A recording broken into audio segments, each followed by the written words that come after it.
A musical journey is what we're about to share with you here today. I've really been looking forward to this. This is quite a vibe in this room. Barbara Armstrong, thank you so much for welcoming us into your room of music, I guess. This is the music room, right? This is the music room. Yeah. Barbara Armstrong Music. This is something new that you've taken on? Well, it's new, but not. It's new as far as it's an official business now. And I've always been involved in the instruments since forever. I've played the cello, of course, since I was 10 or 11. Yeah.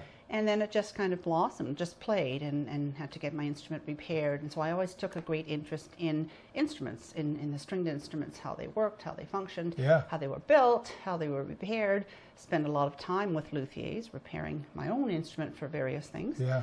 And then with students, they needed instruments. Yeah.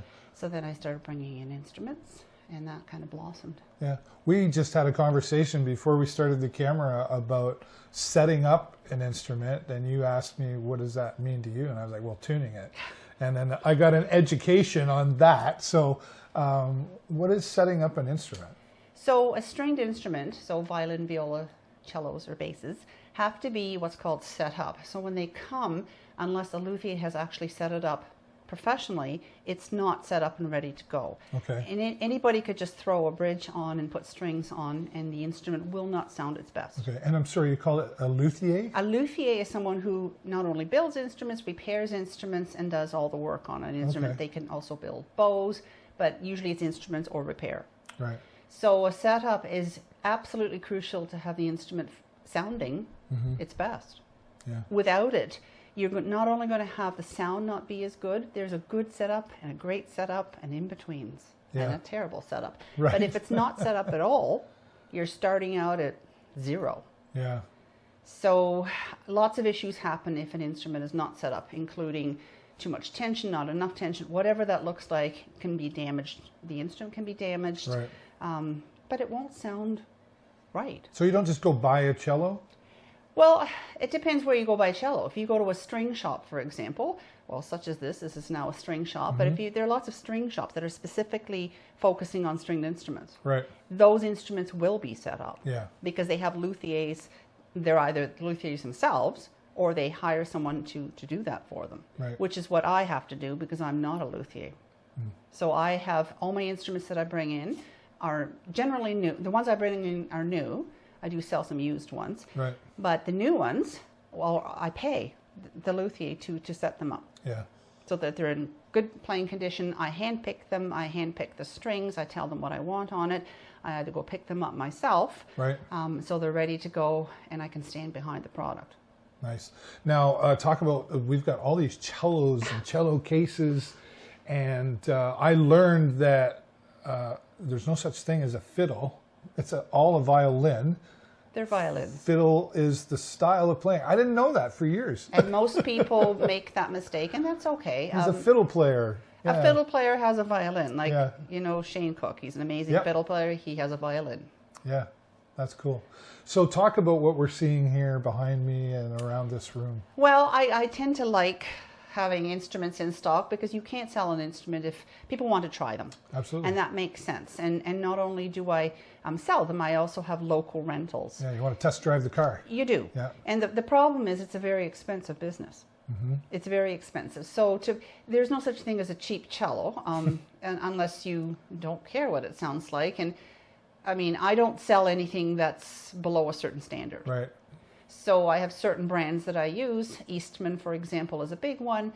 And those instruments all have stood the test of time, right? And so kids can come in and try it. The hardest thing is when you have children wanting an instrument because parents don't want to spend an awful lot of money on a child's instrument because they're going to outgrow it. Right. So Gotcha. what I I do see. to solve that problem is I basically will rent the instrument, a smaller instrument, because they come in different sizes, Yeah. right? So I'll rent one for 3 months, and if they choose to buy it in that time, that rental goes towards that. Okay. But that way they can also trade up when they get when they're bigger Oh, nice. and they need a bigger size. I'll take that other instrument back, maybe just a little bit of a percentage off to put new Sure. strings on or whatever needs to be done.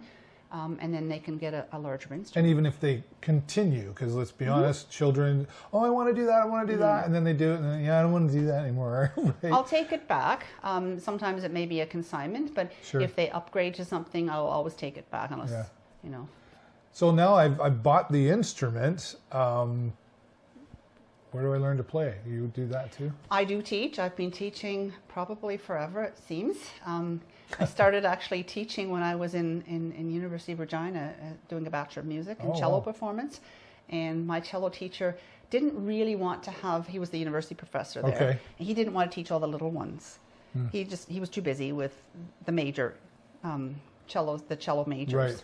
and which I was one of. And so then I ended up teaching 40 little people. At least 40. So you're a patient person. They started at 4 years old and they went up. I taught mostly the younger ones, 4 to 8, 4 to 9, 4 to 10. And That's yes, great. you're right, there is patience. But children need music. And children, even if they're not great at it, they can still enjoy it, and you can learn so much and then going into education for 30 years after that, right. I discovered how much the music benefits the children in other areas. Yeah. Which is How huge. so? There's lots of research, for example, music and reading, literacy, huge connection. Yeah. I used to just in my own classroom look at my best readers were generally good at music. They had a sense of rhythm, they had a sense of a beat, because there's listening skill. There's so much involved in, or learning a language, learning any language, including English. Music helps. Music helps because it's left and right brain both. Yeah. Right? So you're looking at, you're using both parts of your brain, and it helps in sciences and math. So much math. I actually used to take music. When some of the kids struggled in fractions, for example, I would take music, like a quarter note and a half note, and I would equate that with halves and I was quarters. horrible with fractions. I wish you were Should around. have had music. Should have had music. Yeah, well, actually, and it's a different instrument, but the recorder was one that one of my teachers taught me, and I remember that was a big. It was a big deal too, because it was something that a child could do, and even if they were just okay at it, it was very accepting. Like everybody applauded, and it was like a pat on the back, and you felt. Well, you sat a little taller, right? So, and the cello, I would say. It's a very soothing instrument, isn't it? It is. I mean, the sound of it, I couldn't imagine my life without it. Yeah. I started when I was 11 in school, actually. A teacher came in, or I don't think, he was a music teacher, not in the school, but he came and said, who would like to play an instrument?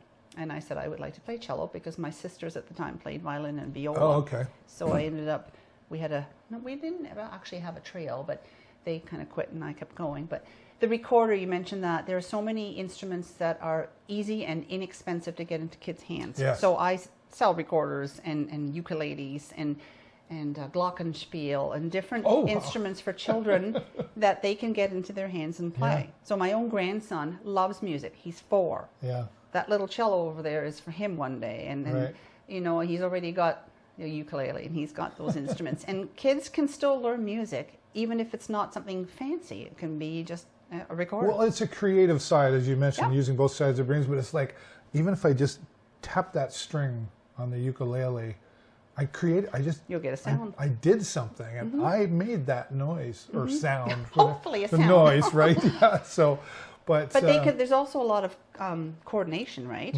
On a cello, I teach quite a few adults, actually mostly adults, and it's quite different because over the last few years, I've basically teach more adults than children. And with adults, it's a little different, and especially if they've had no music background.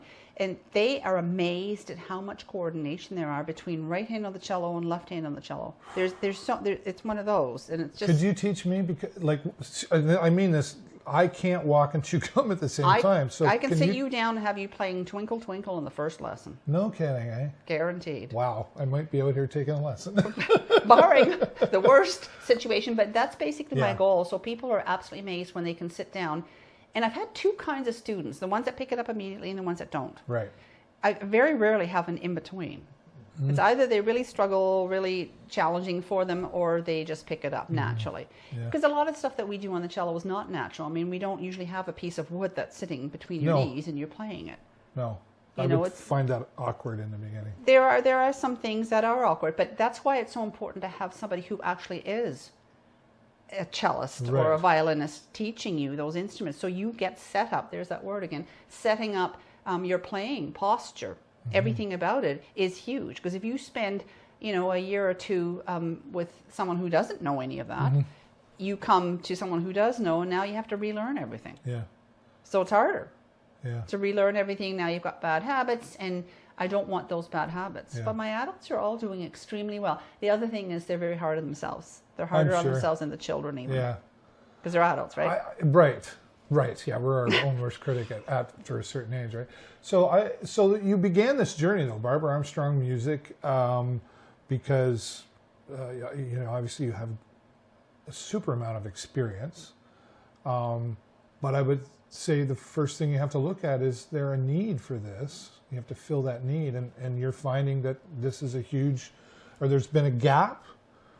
There is, because basically if you want to get a professionally set up instrument, you are driving to Toronto, or you're driving to Kitchener. There are some string shops. There are various string shops around the province. Yeah. But, if you're living in Sarnia, which I've lived here since the 80s, there really hasn't been that type of business here. Yeah.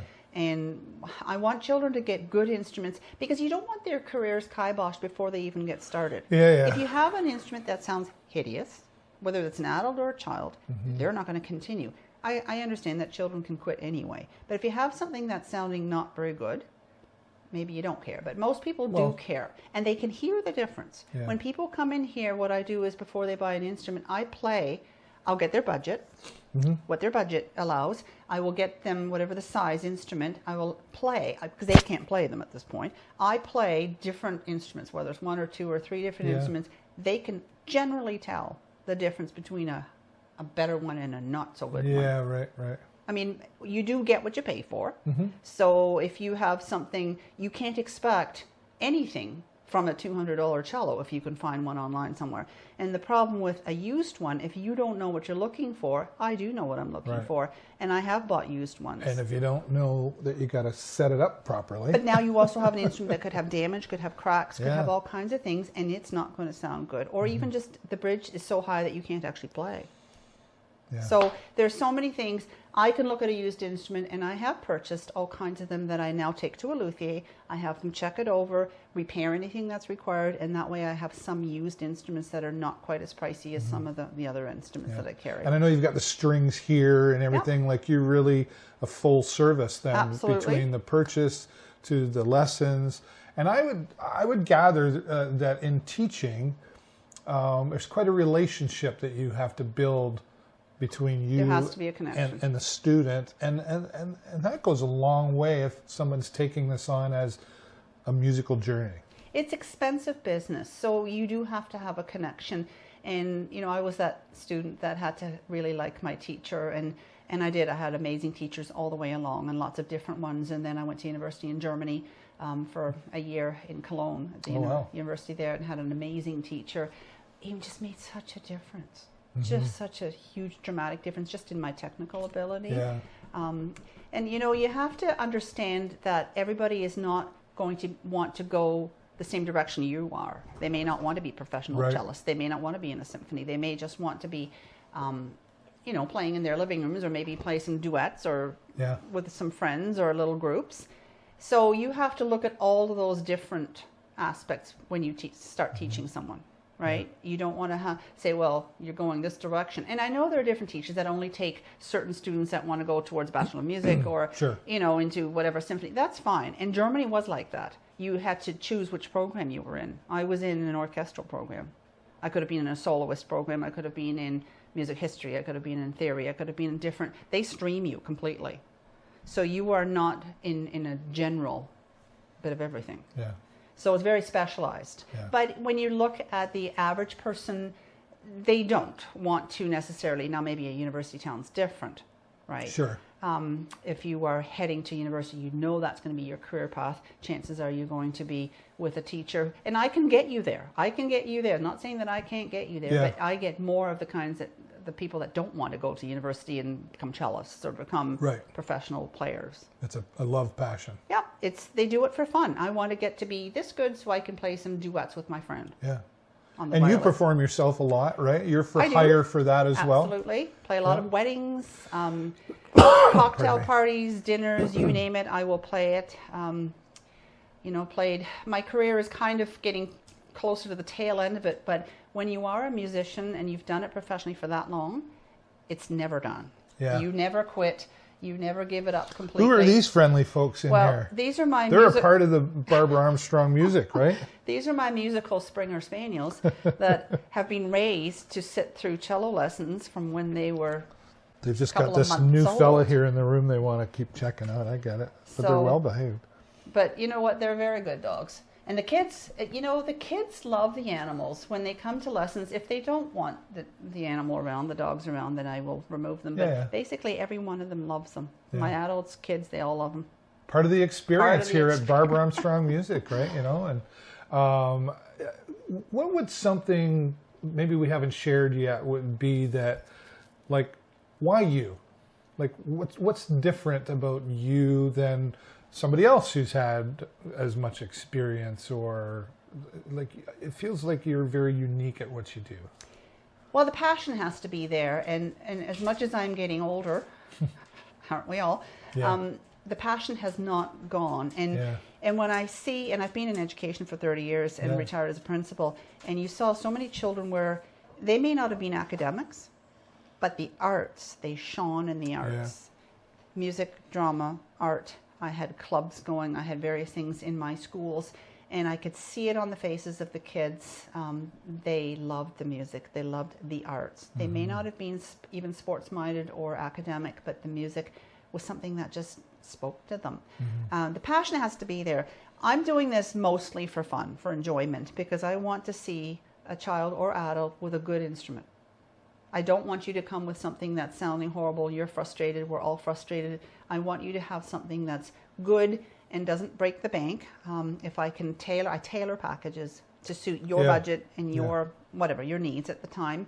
And the rental is an option, of course. I've done some rent-to-owns, that kind of thing. Yeah, yeah. You're genuine. Yeah, you You're know what, and genuine. I'm honest, and you Yeah. have to have you have to trust the person you're with. I'm not going to tell you something that I don't believe myself, you know, and That's awesome. you want kids to have some good product. A great reason for the relationship side of things, a relationship business, and genuine. And they can come here if they need an instrument, they need a bow. I have all the bows, strings, rosin, everything that has to do with the instrument, whether that's a violin.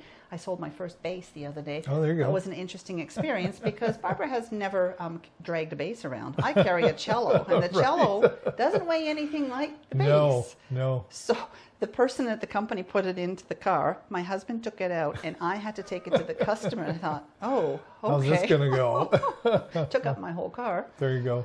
But Well, Barbara, this has been educational for sure, and I just love this room. I'm very comfortable here. It's soothing, and I just want to talk. You have like a humidifier over here as well. yes, I right? have a humidifier. So here's another piece of information, and it becomes an education piece. And I'm happy to share that. Maybe too much so, but I've seen too much damage of instruments if they're not humidified properly. So 45% is optimum conditions for an instrument between 45 and 50, and anything below 30 is actually a danger zone. So the instrument can and will crack. There's a difference between a crack and a seam opening. Okay. So a seam is around the instrument. You see a seam. The instrument's glued together, right, because it's different parts. And the seams are made to open with a special glue so that it doesn't crack. So if it gets too dry or something, in theory, the seam will open before you get a crack. You don't want the crack. Crack can be repaired. Right. However, once you have a crack, you have a repaired crack now, Right. which devalues the instrument. Yeah.